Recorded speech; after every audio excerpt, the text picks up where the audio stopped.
This is Rabbi Son, hot takes on news, pop culture, and religion, hosted by Rabbi Patrick, that's me, and my son Javon. Spiritual, irreverent, always fearless, produced by Darshan Yeshiva. Boy, are we glad they let us do this. And Javon, how are you doing today? And the congregation says, always fine.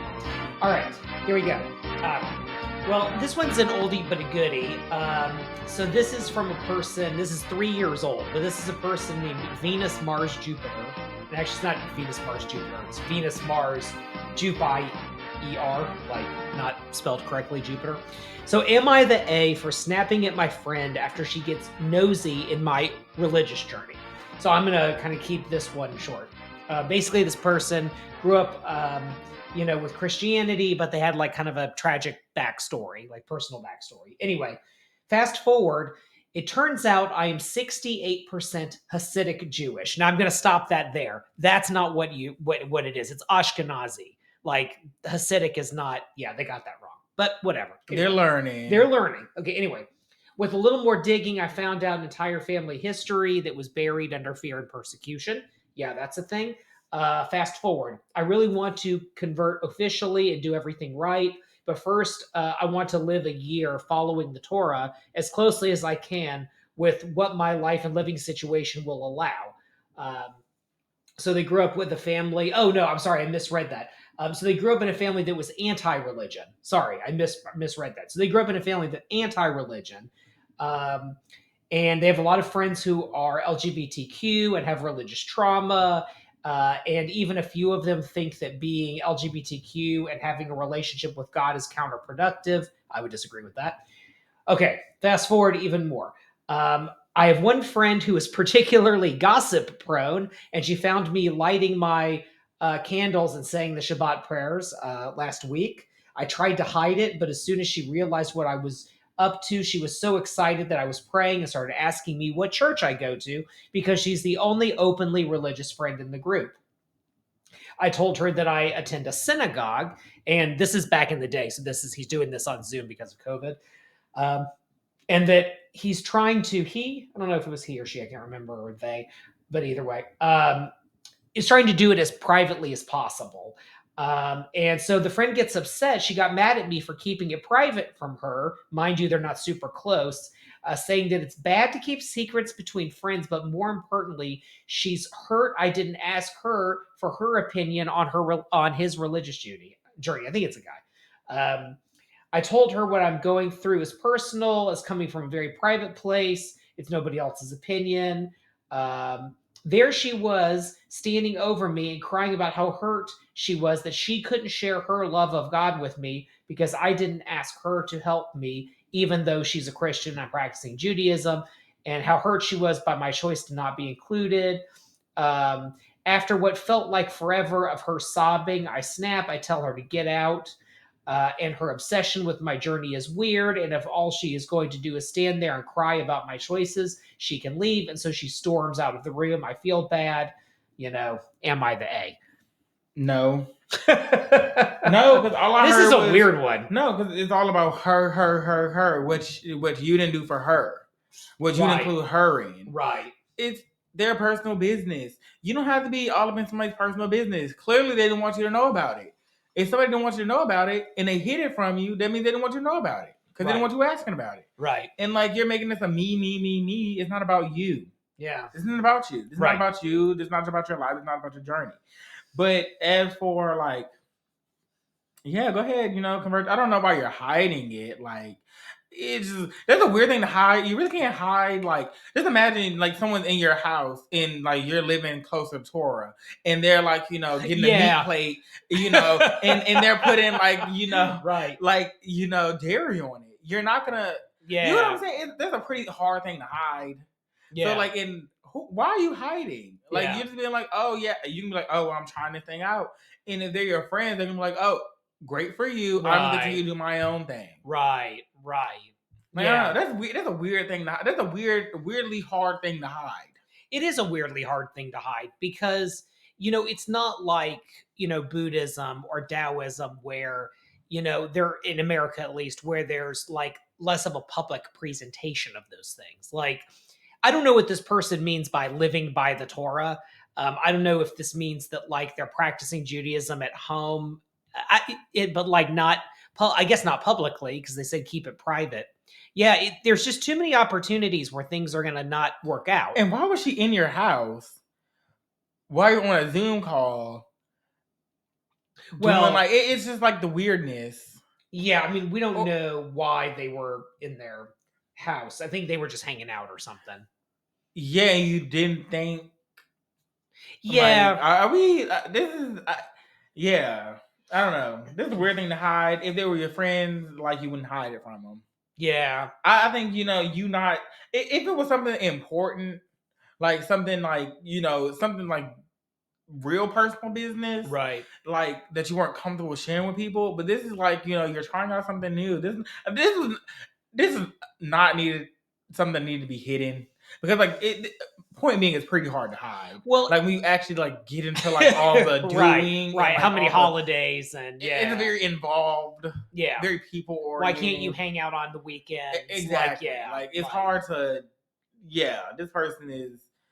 Yeah, that's all I gotta say. Cause yeah, Well, so yeah, there's when I was converting to Judaism, it was pretty publicly obvious because like there's no way that you can hide it. I know some people do. And like yeah, you there are certain people in your life that you might want to tell at certain times like if you have really religious family or in this person's case anti-religious family. I could see that being just as I mean, complicated. anti-religious. I don't know what that means because like not growing up religious is not like anti-religion. Like oh, I don't want to do that thing. But like anti-religion mean like you can't do it. I don't want to see you. Like you know what I'm saying? Like being anti something is very extreme. Yeah, And like I no. get that you have like friends that are like have their trauma, but you can't allow other people's trauma to traumatize your life. Well, and this person doesn't give any real details about what, having the anti-religious background. I mean, who knows how that comes about, but like, yeah, no, I'm with you 100%. I think it's kind of funny that, we live in the day and age that we do now where the person who's having the problem is the one other religious person in the friend group because the rest of the friends are being painted as like anti-religion or like non-religious or like LGBTQ people with religious trauma who have like hangups or whatever. So I just think it's funny that like it's not all the anti quote unquote religion people that seem to be part of the story. It's like your religious friend who maybe on some level feels like, oh well, I have a faith, you have a faith, like none of our other friends do. Like it'd be cool if we were like faith friends, like if that's like a thing we had together. No, And they're not signed up for that you be yet. faith friends with the girls at church and like have your book club.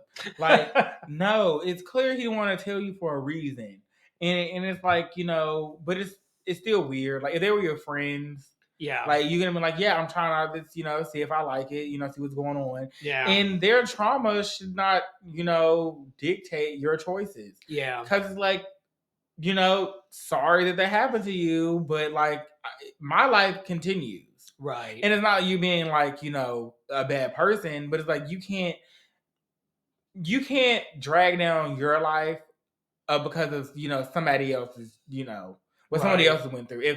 If people were constantly making decisions about what happened to somebody else's life, you would never get to live, and then you will die. Yeah, just being like I didn't live at all. Right, because Like, you were so concerned about what other people thought about exactly you, like things like that. And if those people are like so against you, you'd be like, look, I'm gonna have to cut you loose. But that's not even. I mean, that's the interesting thing is that that's not even what this person is bringing up. I mean, yeah, they bring up the family and the LGBTQ friends and all of that, but like, really, the main character in this story is the friend that's a Christian that wants to be like faith friends, And to give this, I'm imagining what's going through this person's mind, right? This woman's mind is that she's thinking like, okay, the rest of our friends are all kind of not into religion. I can't talk to them about like what I did at church or like some why whatever. couldn't you? Well, I don't know. That's kind of like the vibe I'm getting from how this person is talking about the friend group. That like she's this particular exception, and that maybe she wants to have that kind of relationship with this person who she's friends with, and he's like, no, I'm not.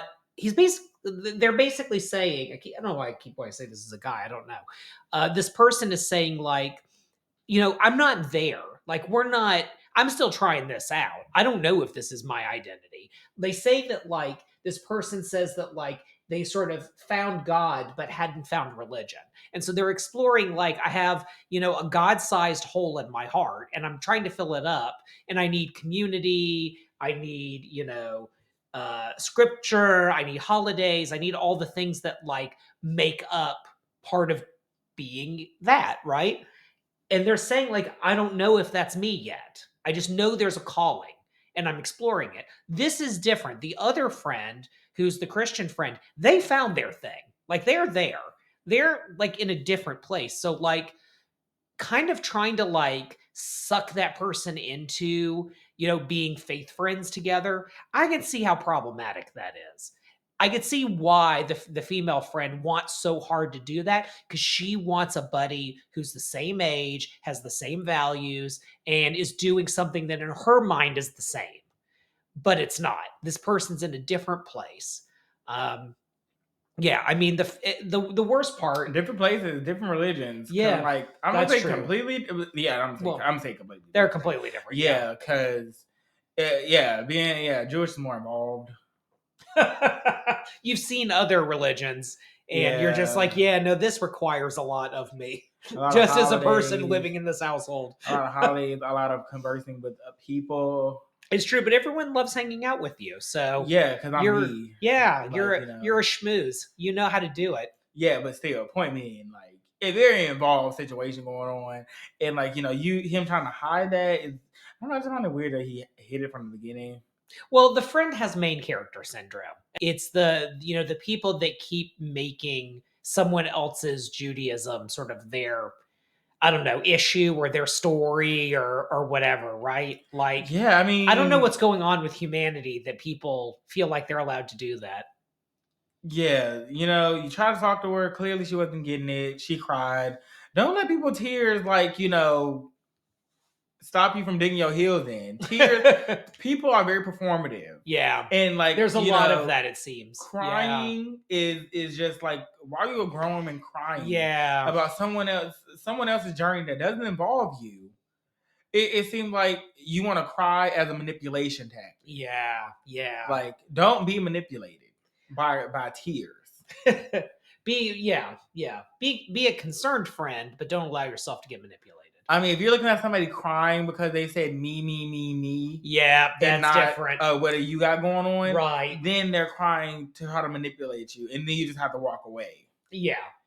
If someone wanted to be like friends with me on that level, like the religion level, I would totally do it because I'm secure in where I am and who I am and the things I believe and the things I don't believe.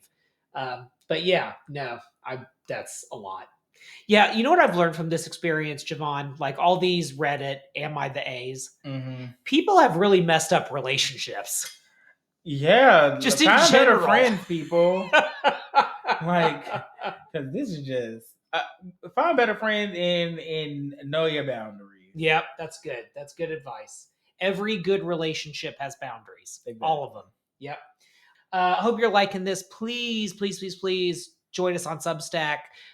Comment, let us know. Hey, maybe we'll answer your questions. We'd love to do that. So, Rabbi and Son, and we'll see you next time. Thank you to our sponsors at Darshan Yeshiva for making this content possible. Darshan Yeshiva provides beginner-level online Jewish learning, including the very popular Conversion to Judaism program, with sponsoring rabbis and students all over the world. Start your Jewish journey any place, anywhere, and anytime with our conservative, reform, reconstructionist, Jewish renewal, humanistic, and post-denominational rabbi mentors. Become the Jew you always wanted to be with Darshan Yeshiva.